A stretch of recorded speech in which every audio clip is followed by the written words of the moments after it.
Mis amados, hay ocasiones en que uno se pregunta por qué las personas no participan en las congregaciones, en esta y en muchas otras. ¿Qué es lo que le pasa a las personas? Y debemos reconocer que a veces la manera como presentamos el Evangelio, como dejamos ver el Evangelio a través de nosotros, es algo que no comunica la verdad contenida en el mismo Evangelio. En muchas ocasiones decimos, y lo dice la palabra del Señor, que la salvación no es por obras, que la salvación es por fe. Pero han visto que en ocasiones de manera despiadada, en otras ocasiones de manera descuidada, le mostramos a aquellos que no pertenecen a una congregación que el asunto sí es por obras. Les mostramos que por sus obras son condenados. Les mostramos que por lo que hacen, por lo que practican, como si no tuvieran ese derecho a pertenecer a una congregación, como si Dios no fuera para ellos. Entonces,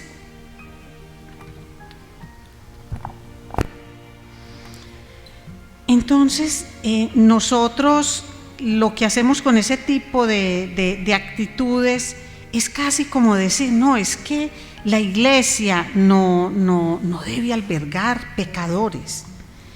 Y miren lo equivocados que estamos si llegamos a pensar en eso. En primer lugar, si la iglesia no puede albergar pecadores, entonces no habría ninguna congregación, ni esta ni ninguna, porque todos nosotros hemos sido, somos y seremos de una u otra forma pecadores. Entonces tenemos un falso concepto sobre lo que debe ser una congregación, sobre lo que debe ser una iglesia. ¿Y qué es lo que nosotros pensamos? Que una iglesia, una casa de oración como estas, como si fuera una especie de museo, y en ese museo trajeran aquí a los santos como estatuas, como grandes pinturas que pudiéramos ahí observar. Y eso es completamente falso. Ese es un concepto absolutamente erróneo, porque una congregación, una iglesia, una casa de oración, como lo entiendan, es como un hospital. ¿Y a qué vamos nosotros a un hospital? ¿A qué llega una persona a un hospital? Llega con su enfermedad y busca ser aliviado de la enfermedad. Ahora, nosotros no aliviamos de la enfermedad, pero sí le mostramos a la persona quién es el que lo sana de su enfermedad, quién es el que lo rescata, quién es el que paga el precio de ese pecado.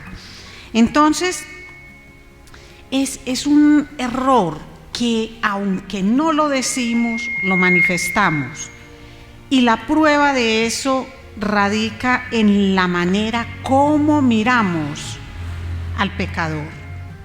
Nosotros estamos muy acostumbrados entre nosotros a ver a las personas, a tratarlas con amor, con respeto, pero cuando llega alguien cuyo pecado se hace evidente, entonces entramos como en una gran desconfianza y lo rechazamos a esa persona aún con nuestra actitud. Nosotros lo que debemos hacer es entender que estamos de este lado de la puerta y nosotros hemos recibido del Señor. Nosotros somos cobijados, abrigados por la gracia de Dios, pero la labor de nosotros es comunicarle eso a los que están del otro lado de la puerta. Eso es lo que debemos hacer. A esos que están al otro lado de la puerta, mostrarles lo que significa esto. Y si nosotros logramos entender el propósito que ha tenido la Santísima Trinidad en todo este tema de cobijar al pecador, entonces nosotros entenderemos lo que es ser abrigados por la gracia. Y esto es fundamental, mis amados, porque una iglesia solo tiene sentido, una casa de oración solo tiene sentido cuando abre sus puertas y cuando los miembros que la componen abren sus brazos para recibir a los pecadores que buscan ayuda, pecadores que comprenden que necesitan a Dios. Por eso hoy debemos pedirle al Señor que nos permita comprender y enseñar que todos somos abrigados por la gracia. Y pensando en el abrigo de la gracia, los invito a que leamos en el Evangelio de Mateo capítulo 9. Evangelio de Mateo capítulo 9. Desde el versículo 9 hasta el 13, y dice así la palabra del Señor. Cuando Jesús se fue de allí, allí ustedes lo van a entender en el contexto anterior, él estuvo curando a un paralítico.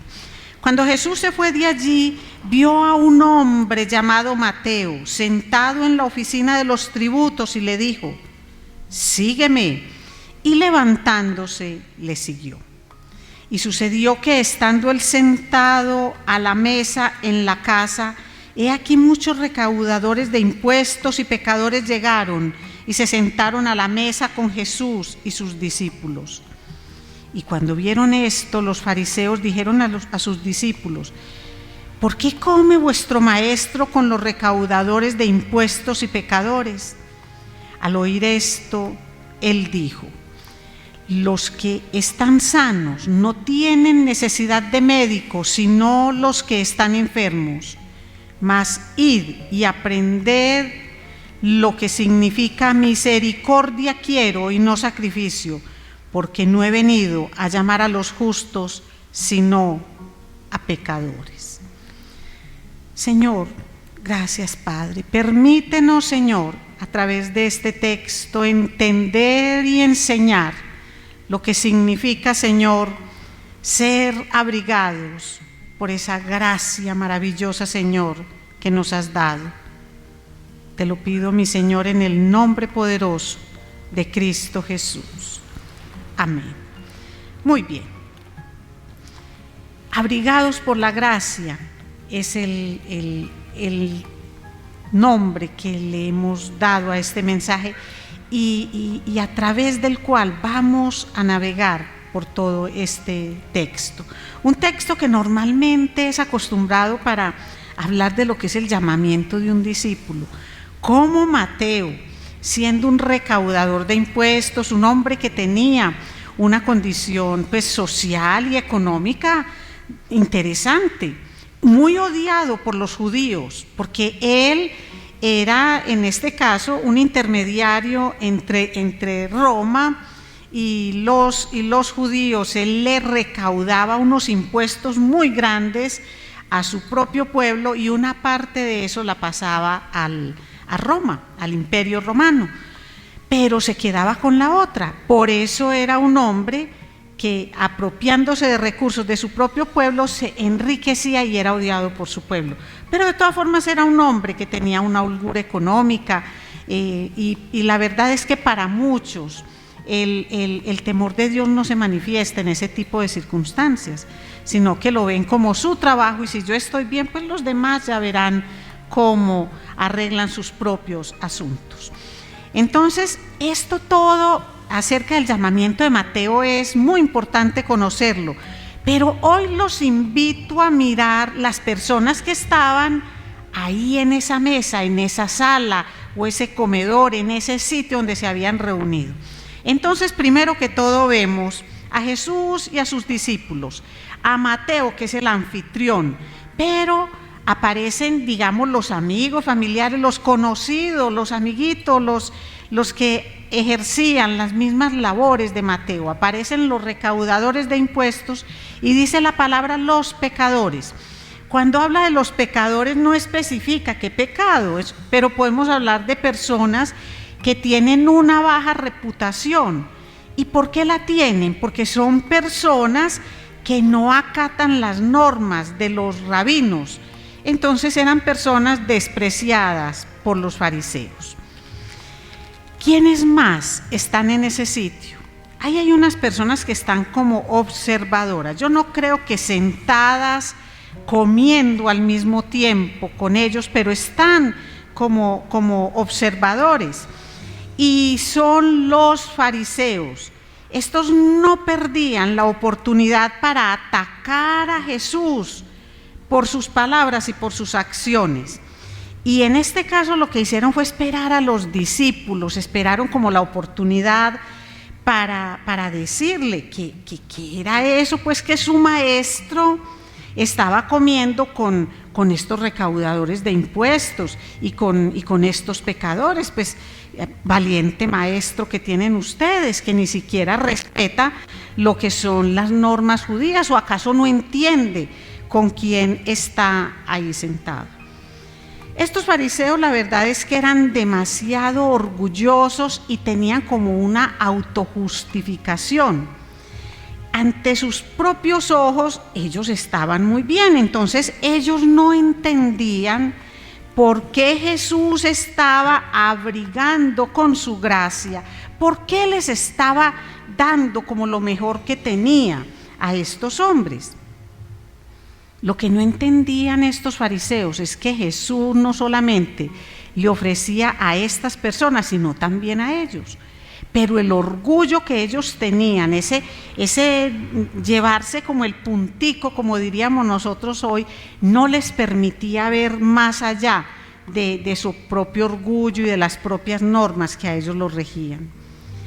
Si a esos fariseos, si ellos se hubieran bajado como de ese pedestal de orgullo, entenderían qué significa esto que Jesús les dice, que no son los sanos los que necesitan al médico, sino precisamente los enfermos los que necesitan al médico. ¿Y saben algo? Aquí Jesús no está justificando el hecho de estar, digamos, comiendo gratis con Mateo y con estos otros recaudadores de impuestos. Él no está justificando por qué está ahí. Él no está justificando por qué conversa con ellos, por qué les lleva la palabra, por qué les lleva el mensaje. No, él lo que se está es identificando con el papel de un médico. Y yo creo que nosotros ahorita con esta pandemia entendimos mucho más el papel fundamental que juegan los médicos cuando de enfermedades se trata. ¿Qué es lo que hace un médico? Un médico toma precauciones para no enfermarse, pero el médico tiene que compartir con el enfermo. ¿O cómo hacemos para curar las grandes enfermedades a control remoto? No, hay cosas que se pueden haciendo uso de la tecnología en este momento, pero en términos generales, uno lo que necesita con su médico es una cita presencial. Y eso lo sabemos, y mientras más grave la enfermedad, más se necesita de la presencia, de la vista, del oído, de todos los sentidos del médico para contribuir al bienestar del enfermo. Entonces, esto es lo que le está simbolizando Jesús a estos fariseos, es que Él es un médico y Él no se está contaminando en ningún sentido, pero debe acercarse a las personas comparadas con pacientes para poderlos sanar. También lo que está haciendo Jesús aquí es pero bien interesante con ellos. Miren, si estos fariseos son conscientes del pecado de esos hombres, ¿por qué no los están evangelizando? ¿Por qué estos fariseos, en lugar de excluirlos, no los están llamando? ¿por qué no les están hablando de Dios? ¿Por qué no les están hablando? Pues en este caso la referencia que ellos tenían era la ley mosaica. Una ley que incluía sacrificios para perdón de pecado, ofrendas especiales. ¿Por qué no les están hablando del amor de Dios para con ellos? ¿Por qué los excluyen? Entonces estos fariseos lo que están es incumpliendo con sus propias responsabilidades. Por eso es que Jesús los remite a Oseas capítulo 6, donde les dice: vayan y aprendan lo que significa misericordia quiero y no sacrificios. Y aquí les está aclarando de una forma muy puntual no solo lo que está pasando en esta cena, sino lo que va a pasar en todo el ministerio de Jesús. Porque no he venido a llamar a los justos, sino a los pecadores. Y miren, si nosotros miramos los evangelios como desde esta óptica, encontramos algo tan hermoso y lo podemos hacer. No en este momento, pero es algo hermosísimo. Mirar los evangelios bajo la óptica de la razón de Jesús, de venir no a llamar a los justos, sino a los pecadores. Entonces, en otras palabras, lo que le está diciendo Jesús a esta gente fariseos: lo que yo estoy haciendo ahora es lo que ustedes deben hacer. Deben dejar esa religión que ustedes tienen sin bondad, una religión sin misericordia, y deben buscar al enfermo para sanarlo. Deben seguir mi ejemplo, deben cobijar, abrigar al pecador con la gracia de Dios. ¿Y para qué deben hacerlo? Pues para que cambien su mal camino, para que se arrepientan. Pero es que ustedes también deben arrepentirse. Lo que les está diciendo es: ay, fariseos, yo lo que vine fue a abrigar con la gracia de Dios. Yo vine a abrigarlos con mi gracia, a ellos que ustedes los excluyen, pero también a ustedes. Entonces, para entender esto de abrigar con la gracia, es muy importante que tengamos en cuenta qué significa gracia. Porque gracia es un término que se utiliza de múltiples maneras aún en la Biblia. Por ejemplo, se utiliza como atracción o como encanto. Se utiliza como un favor. Cuando nosotros decimos que hallar gracia ante los ojos de alguien, ante los ojos de Dios, hablar con gracia, que tus palabras sean sazonadas con gracia, entonces se entiende como una atracción, un encanto, un favor. También cuando nosotros queremos expresar esa gratitud que tenemos, entonces hablamos de una acción de gracias. ¿Y gracias por qué? Una acción de gracias a Dios por todos esos favores recibidos de Él, por los alimentos, por la vida, porque estamos aquí, porque pudimos ejecutar una labor, porque estamos desarrollando un ministerio. Eso es acción de gracias. Pero de la gracia que estamos hablando en este pasaje y de la gracia de Dios, de esa gracia que nos cobija de una forma especial para salvación, entonces estamos hablando es de la manifestación de la pura bondad de Dios, que ama al pecador y que anhela que se convierta, que se arrepienta, que sea regenerado, que no muera esclavo del pecado. Esa es la gracia de la que vamos a hablar.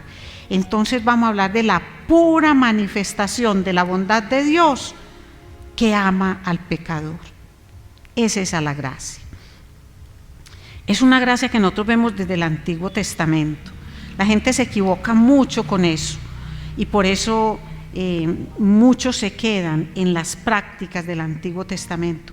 Pero las prácticas que se hacían también eran unas prácticas que involucraban fe e involucraban la gracia de Dios. Si estás en pecado, haces este sacrificio y recibirás el favor del Señor. Eso es fe. Así que finalmente, tanto en el Antiguo como en el Nuevo, de lo que nosotros hablamos es de fe. Y todos esos sacrificios del Antiguo Testamento lo que hacen es mostrar cómo iba a ser el Nuevo Testamento, cómo iba a ser el sacrificio del Cordero de Dios en la cruz para salvación de los pecados. Entonces, lo que vemos nosotros volviendo a este pasaje y mirando con la óptica de la gracia todo el Evangelio, lo que vemos es el propósito de la encarnación y de la misión de Cristo. Lo que vemos aquí es una manifestación de la gracia de Dios con la que quiere abrigar al enfermo para que el enfermo sane. Quiere abrigar al desventurado para que encuentre consuelo, abrigar al excluido para que encuentre un lugar en la sociedad, abrigar al pecador para que se arrepienta. Para ser abrigados por la gracia de Dios, ¿saben qué hay que hacer? Aceptar la invitación. Y eso requiere humildad. Miren que estos son conceptos que van por todo el Evangelio. Y eso todo es el Evangelio de la gracia. Y eso todo lo que permite es que la gente toda comprenda, así como nosotros comprendimos que por gracia somos salvos, que por fe y no por obras. Entonces aquí lo que hace Jesús es mostrar que esa es la manera como quiere, de esa y de otras formas, extender esa invitación para que los que reconozcan su necesidad de ser salvos acudan al llamado que Dios les hace. Miren, ¿cuáles eran las características de los recaudadores de impuestos, de los publicanos, de los pecadores que estaban ahí con Mateo? Todos tenían la misma necesidad. ¿Y cuál era la necesidad? La necesidad de ser salvos, la necesidad de aceptar la invitación de Jesús para recibirlo como Señor y Salvador. Pero eso excluye a los fariseos. No los excluye. Ellos se autoexcluyen porque ellos sienten que no tienen necesidad de nada, que como ellos viven, honran a Dios. Así como mucha gente hoy. ¿Quiénes acuden al llamado del Evangelio? No aquellos a los que les gritamos que son pecadores. No, es que ellos ya saben. Aquí en el bazar llegó un caballero y yo aprovechaba un momentico para hablar con las personas, invitarlos a orar. Y me dijo: pastora, se me nota mucho pues mi pecado que usted me invita. Y le dije yo, con plena seguridad, que no se te nota más a ti de lo que se me nota a mí. Y si no me notas mi pecado, es porque tengo más hipocresía y más capacidad para ocultarlo que tú. Él se quedó mirando, yo creo que no me entendió. Y no me dio luego la oportunidad de volver a hablar con él. Entonces miren, Jesús no vino por los super espirituales, no. Jesús vino por el débil, por el que tiene miedo, por el que está temeroso en todo momento, porque Él sabe lo que está haciendo. Lo que pasa es que muchas veces su rebeldía, su pecado, lo lleva a desafiar todo, absolutamente a desafiar todo. Es más, piensan que ya para qué. Si llevo 40, 50, 60 años cometiendo este pecado, ¿ya para qué? Porque como no conocen la gracia de Dios, entonces creen que simplemente hay que acumular otros 60 años o 40 años de hacer cosas buenas para medio compensar esto. Entonces casi que dicen, deje así. Esas personas no buscan, pero si supieran que es justo en esa condición, cuando Jesús extiende esa invitación maravillosa, cuando Él lo que dice es, pero ven que yo lo que quiero es abrigarte con mi gracia, quiero con mi luz acabar las tinieblas que tienes. Pero también Jesús lo que necesita es una oportunidad para irrumpir en la vida de las personas. Él puede hacerlo, pero Él no lo hace, porque Él nos da la oportunidad de dejarnos encontrar por Él, ni siquiera de buscarlo, de dejarnos encontrar, de aceptar esa invitación maravillosa que Él nos hace. Si así, todas esas personas, como les dije ahora, que están de puertas para afuera, y muchos de ellos son nuestra familia, mi familia está de puertas para afuera, y mi familia va a escuchar lo que yo estoy diciendo. Ellos están de puerta para afuera. Si ellos quisieran, escucharían la voz de Dios que les dice: te acepto tal como eres, pero no te voy a dejar así, porque vine por ti, así que arrepiéntete. Ese es el mensaje claro del Señor. Y esta es la gracia, mis amados, que cobija a los perdidos, los pecadores, los miserables, los que están cargados, los hambrientos, los deprimidos, los frustrados, los necesitados, los que están rechazados, los que están atrapados por sus culpas, por las culpas que les traen los delitos y los pecados, pero también que están atrapados por lo mismo que están atrapados los fariseos. Los fariseos no robaban como esos cobradores de impuestos. Los fariseos cumplían con la ley, no como esos pecadores de baja reputación. Pero los fariseos se creían perfectos, buenos, santos, que no tienen que cambiar porque ni roban, ni matan, ni le hacen mal a nadie. Entonces una persona en esa condición, ¿cómo va a ser abrigado por la gracia de Dios?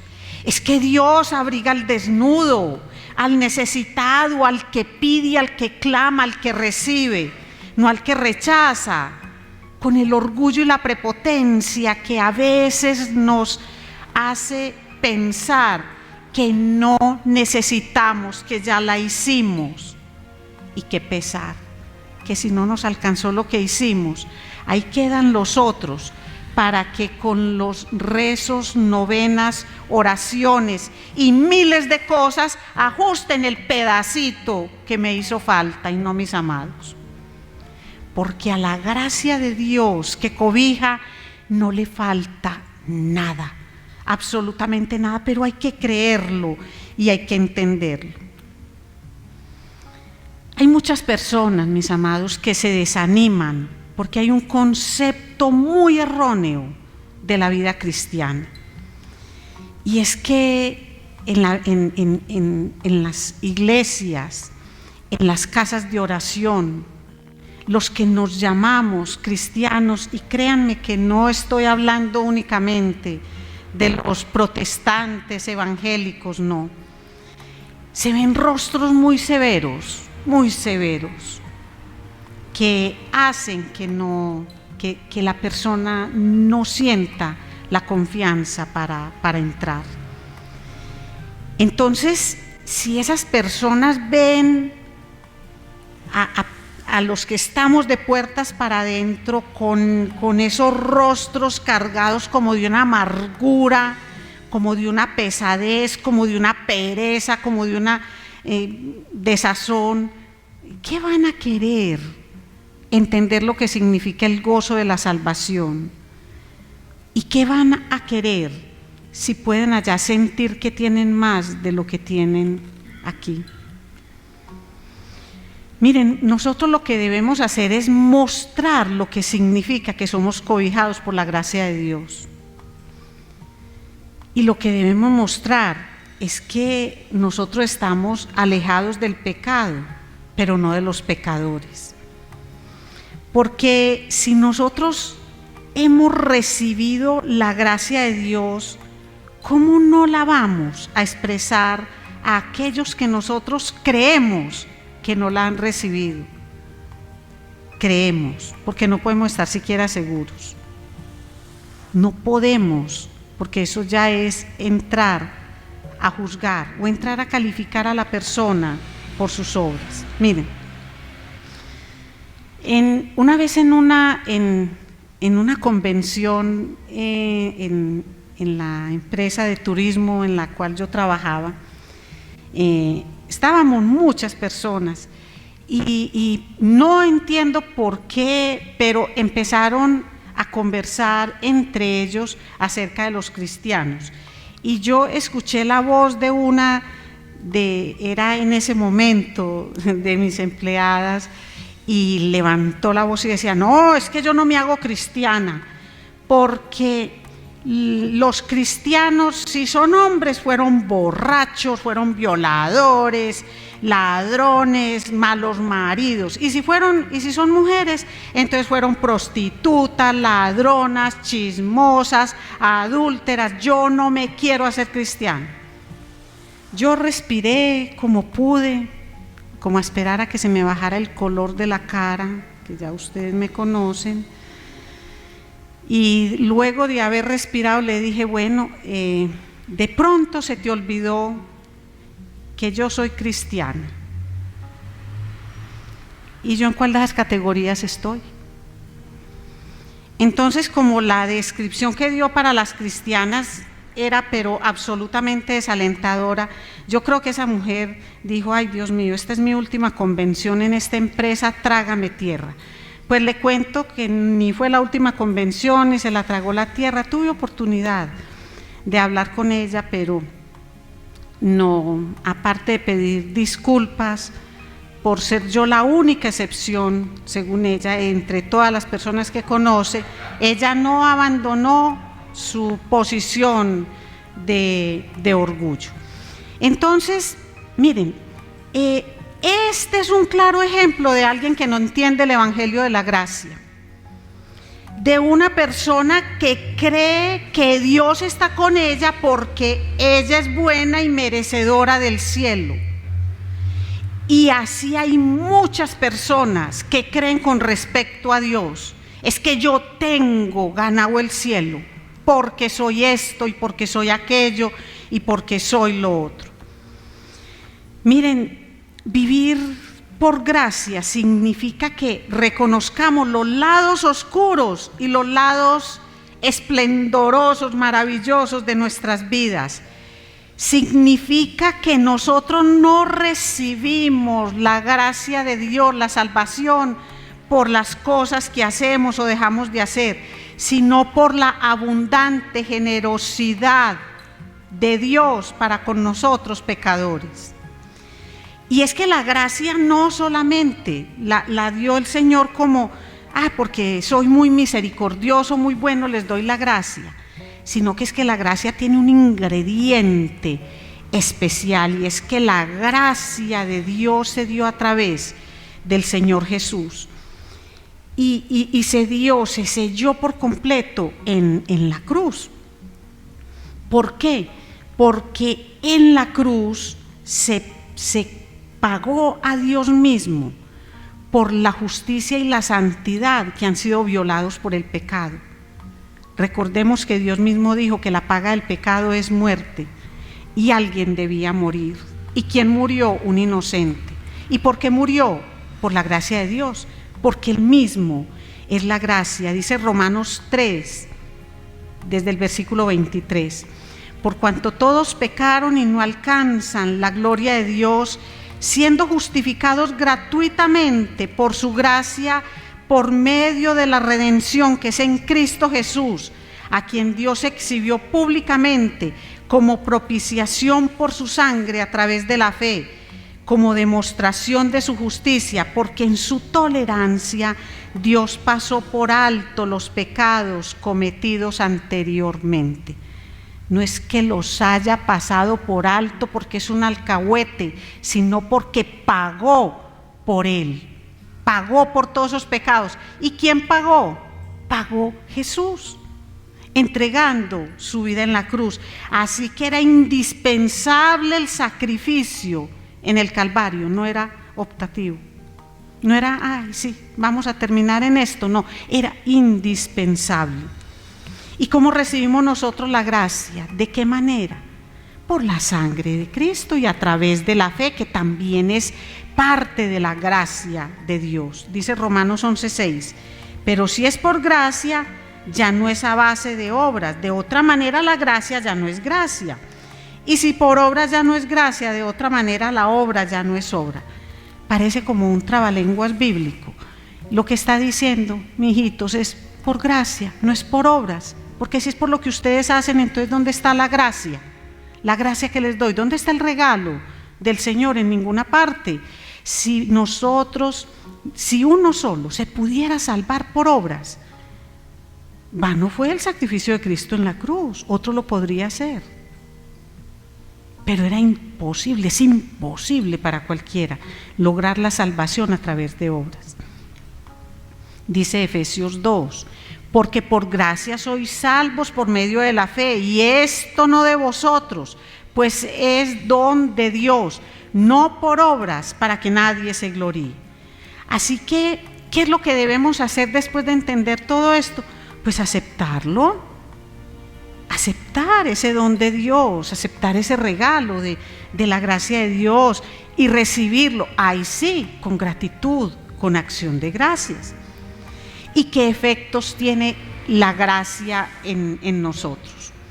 Entonces, el mayor efecto que tenemos es la salvación, porque nosotros entendemos que Jesús mismo dio la vida por cada uno del que lo acepta como Señor y Salvador, por cada uno del que lo acepta, y que la gracia es la que nos da el pleno perdón de pecados. Entonces miren, como dice Romanos, cuando el pecado abundó, sobreabundó la gracia, pero luego dice Pablo en el capítulo 6, ¿qué diremos entonces? ¿Continuaremos en pecado para que la gracia abunde? De ningún modo. Nosotros que hemos muerto al pecado, ¿cómo viviremos aún en él?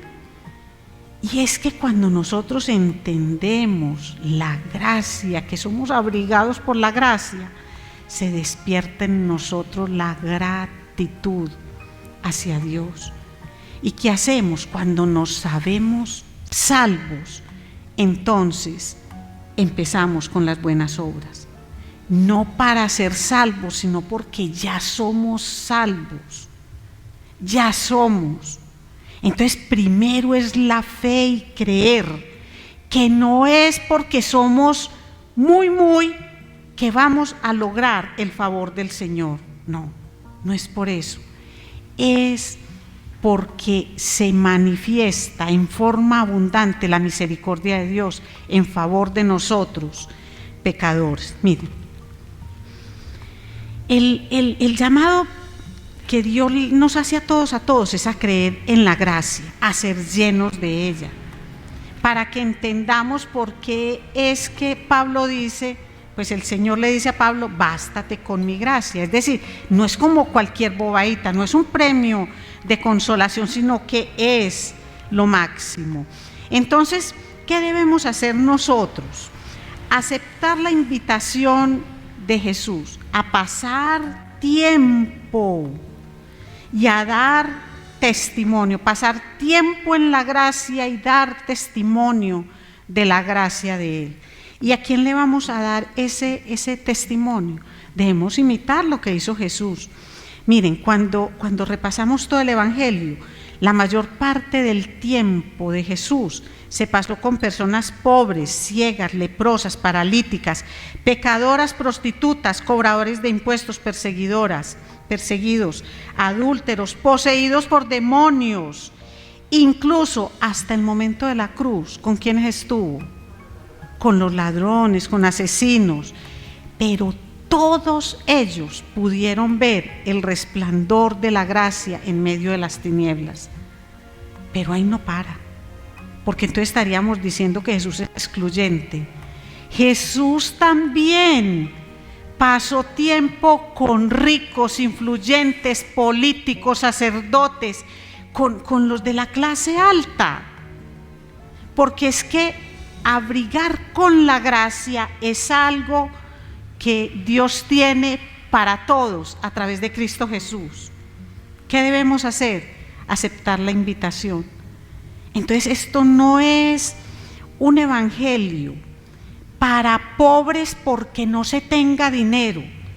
Es para los pobres de espíritu. Bienaventurados los pobres de espíritu, así tengan el bolsillo lleno de dinero, así tengan 20 títulos, así tengan empresas, así tengan lo que sea. Pobres de espíritu ante el soberano creador, ante aquel que como manifestación de la suprema gracia y bondad de Él, envió a Jesús a morir en la cruz para pagar por nuestro pecado. Señor, gracias. Gracias, Padre, por permitirnos comprender, Señor, lo que es el Evangelio de la gracia. Señor, permite que podamos llevarlo a tantas personas, Señor, tantas personas que algunas pocas, Señor, reconocen que te necesitan, que nosotros no les llevemos más cadenas que los aten a su culpa, Señor, sino que les mostremos lo que es la gracia de Dios que quiere abrigarlos con su amor, una gracia que perdona, una gracia que permite transformaciones y una gracia que promete vida eterna. Mi Señor, ayúdanos, así como nos has enseñado, Señor, ayúdanos a llevarlo a todas las personas a las que amamos y a aquellas, Señor, que por diferentes circunstancias se cruzan por nuestro camino, porque tú quieres, Señor, a todos abrigarnos con tu gracia divina. Amén.